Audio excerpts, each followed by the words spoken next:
بسم الله الرحمن الرحيم وكل إنسان ألجمناه طائره في عنقه ونخرج له يوم القيامة كتابا يلقاه منشورا প্রত্যেক মানুষের ভালো মন্দ কাজের নিদর্শন আমি তার গলায় ঝুলিয়ে রেখেছি এবং কিয়ামতের দিন তার জন্য বের করব একটি লিখন যাকে সে খোলা কিতাবের আকারে পাবে। তার গলায় তার কর্মকাণ্ড কিয়ামতের মাঠে ঝুলিয়ে রাখা হবে, সে অস্বীকার করার কোনো সুযোগ পাবে না। ইকরা কিতাবাকা কাফা বিনাফসিকাল ইয়াওমা আলাইকা হাসিবা। পড়ো নিজের আমলনামা, আজ নিজের হিসাব করার জন্য তুমি নিজেই যথেষ্ট।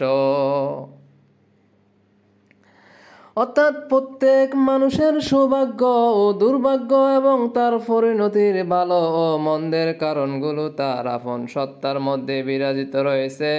নিজের গুণাবলী, চরিত্র ও কর্ম দ্বারা এবং বাছাই ও নির্বাচন করার এবং সিদ্ধান্ত নেবার ক্ষমতা ব্যবহারের মাধ্যমে সে নিজেকে সৌভাগ্যের অধিকারী করে, আবার দুর্ভাগ্যেরও অধিকারী করে। নির্বোধ লোকেরা নিজেদের ভাগ্যের ভালো মন্দ চিহ্নগুলো বাইরে খুঁজে বেড়ায় এবং তারা সব সময় বাইরের কার্যকারণকেই নিজেদের দুর্ভাগ্যের জন্য দায়ী করে।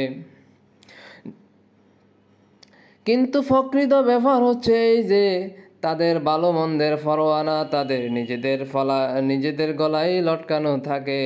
নিজেদের কার্যক্রমের প্রতি নজর দিলেই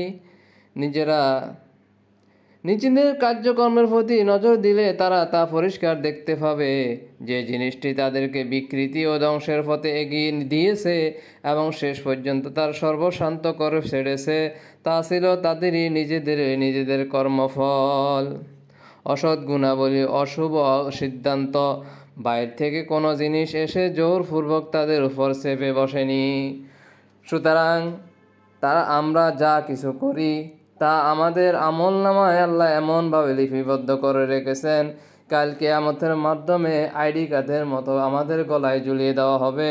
আমরা তা নিজেদের আমলনামা নিজেরা পড়তে পারবো, নিজেরা দেখতে পারবো।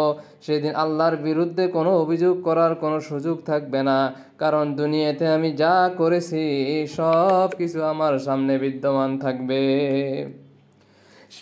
দুনিয়ায় যারা ভালো কাজ করেনি, খারাপ কাজের পিছনে লেলিয়ে পড়ে আছি, তারা সেই দিন আফসোস ছাড়া কিছু করার থাকবে।